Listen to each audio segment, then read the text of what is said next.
Hello everyone, good morning. Welcome back to our new vlog. કેમ છો બધા? I hope બધા મજામાં જ હશો, એકદમ હેલ્ધી હશો. તો બહુ દિવસ પછી આજે વ્લોગ સ્ટાર્ટ કર્યો છે. તો મોબાઈલ મારો ખોવાઈ ગયો હતો, મોબાઈલ ચોરાઈ ગયો હતો, એટલે વ્લોગ નથી ઉતારતી હું, કારણ કે મોબાઈલ હતો નહીં મારી પાસે બીજો, એટલે તો વચ્ચે બહુ રજાઓ પડી ગઈ. તો ચલો આજથી આપણે સ્ટાર્ટ કરીએ છીએ. તો મસ્ત સવાર થઈ ગઈ છે અને અત્યારે વાગ્યા છે 9:31 થઈ ગઈ છે. તો કાલનું વાતાવરણ પણ ચેન્જ થઈ ગયું છે, વરસાદની આગાહી છે. તો થોડુંક વાતાવરણ નમેલું થાય છે અને પાછું ખુલી જાય છે. તો અત્યારે તો તડકો આવી ગયો છે. સવારે વરસાદ આવે એવું વાતાવરણ કર્યું હતું, પણ અત્યારે તો તડકો આવી ગયો છે. તો જુઓ,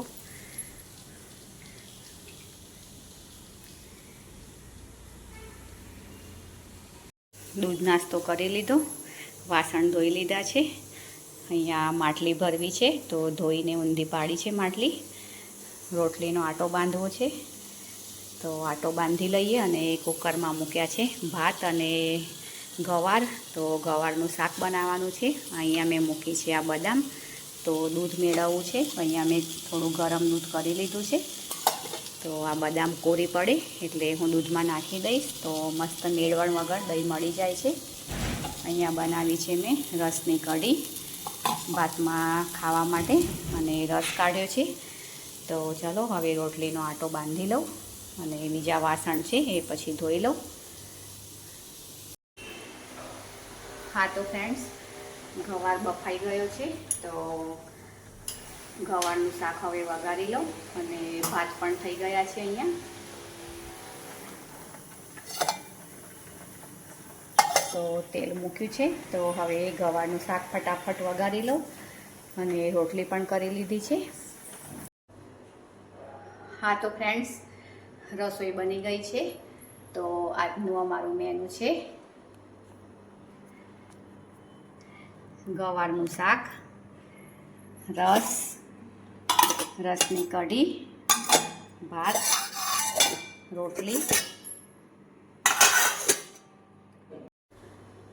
તો ચલો ફ્રેન્ડ્સ, જમવાનું જમી લઈએ. હા તો મિત્રો, આપણે આ વોશ બેસિનમાં આ રીતની જાળીનો યુઝ કરતા હોઈએ છીએ. તો એમાં ખાસો એવો કચરો આમાં આવી જાય છે. તો એનાથી આપણે આ પાઇપ છે એમાં કચરો વધારે જતો નથી. તો આ બધાના ઘરમાં લગભગ યુઝ થતી જ હશે. તો આમાં બધો કચરો ભરાઈ જાય છે આ રીતે. તો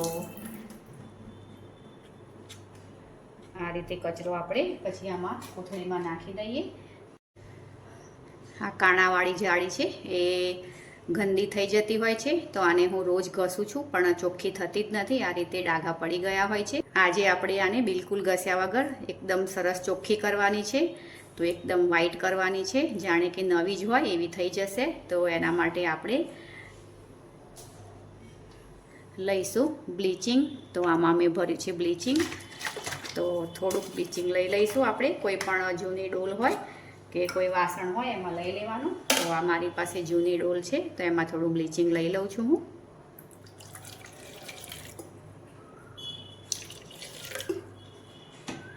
પછી આ બ્લીચિંગ છે એનો આપણે ફેંકી નથી દેવાનું, એનો પણ આપણે યુઝ કોઈ બી આપણે કામ હોય એમાં કરી શકીએ. જે આ કાણાવાળી જાળી છે એને આપણે આ બ્લીચિંગમાં મૂકી દઈશું, અને આમાં થોડું પાણી નાખી દઈશું. તો આ જાળી છે એ ડૂબી જાય તેટલું પાણી આમાં નાખીશું, અને લગભગ આને 3-4 કલાક આમ જ રહેવા દઈશું. તો આપણે રસોડાનું કામ પતી જાય, વાસણને ધોવાઈ જાય, પછી બપોરના ટાઈમે આ રીતે આપણે બ્લીચિંગ અને થોડું પાણી લઈ અને જાળીને આ રીતે પલાળી દેવાની. તો લગભગ 3-4 કલાક આમ રહેવા દેવાની. તો ચલો હવે આપણે આને પલાળીને રાખીએ, અને 3-4 કલાક થાય પછી આપણે જોઈએ કેવી સાફ થાય છે. તો જરા પણ આપણે એને ઘસવી નહીં પડે અને એકદમ ચોખ્ખી થઈ જશે. તો ચલો હવે આને મૂકી દઈએ.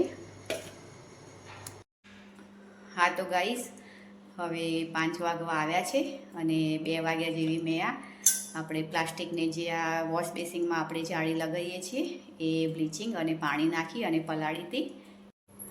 તો જુઓ, એમાંથી બધો મેલ સરસ નીકળી ગયો છે. અને હવે આપણે આમાંથી કાઢી અને આ બ્રશ છે તો એનાથી આપણે ધોઈ લઈએ.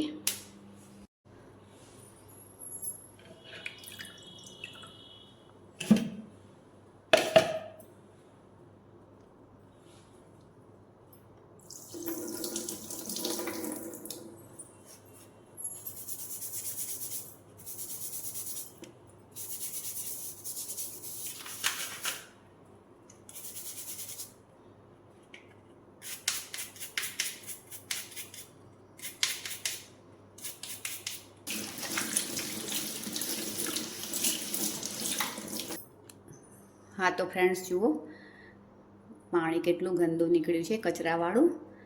તો જારીમાંથી બધો કચરો આ પાણીમાં આવી ગયો છે. હા તો ફ્રેન્ડ્સ જુઓ બ્રશ લગાવી અને મેં જારી સાફ કરી લીધી. એકદમ સરસ ચોખ્ખી જાળી સાફ થઈ ગઈ છે. તો બધો એમાં એઠવાડ અને કચરો ભરાયેલો હતો તે બધો સરસ નીકળી ગયો. તો આપણે હાથથી એને બહુ રગડીને ઘસવું નથી પડતું. ખાલી આપણે 3-4 કલાક બ્લીચિંગના પાણીમાં થોડું પાણી નાખી અને ડૂબે તેવું પલાળી રાખવાનું અને પછી બ્રશ ફેરવી અને ધોઈ લેવાની. તો એકદમ જુઓ સરસ ચોખ્ખી થઈ ગઈ છે. તો એકદમ સરસ ક્લીન થઈ ગઈ છે. એકદમ ઓછી મહેનતે સરસ જાળી સાફ થઈ ગઈ છે. આપણે રોજ તો આ રીતે ના ધોઈએ જાળી, પણ અઠવાડિયા 10 દિવસે આ રીતે આપણે જાળી ધોઈ લઈએ તો એકદમ જુઓ સરસ ક્લીન થઈ ગઈ છે. તો મિત્રો તમને મારી આ ટિપ્સ કેવી લાગી કમેન્ટ કરી અને જણાવજો. તો હજુ તો મારે આ વાસણ ધોવાના બાકી છે, પણ આ મેં બ્લીચિંગના લિક્વિડમાં પલાળી રાખી હતી એટલે હવે સાફ કરી છે. તો હવે આ વાસણ છે એ પણ ધોઈ લઉં. હા તો ફ્રેન્ડ્સ હવે થોડા વાસણ ધોવાના છે એ ધોઈ લઉં. અને અત્યારે સાંજે રસોઈમાં બનાવું છું સવારનું ગવારનું શાક પડ્યું હતું તો ગવાર મુઠિયા. તો ચલો હવે વાસણ ધોઈ લઉં અને પછી ગવાર મુઠિયા બનાવી લઈએ. અને સવારની રોટલી તો થોડી પડી જ છે. તો ચલો હવે આગળ કરીએ કન્ટિન્યુ. હા તો ફ્રેન્ડ્સ સાંજની રસોઈ બની ગઈ છે. ગવાર મુઠિયા બની ગયા છે. વઘાર કરી લીધો છે અને ધાણા પણ નાખ્યા છે લીલા.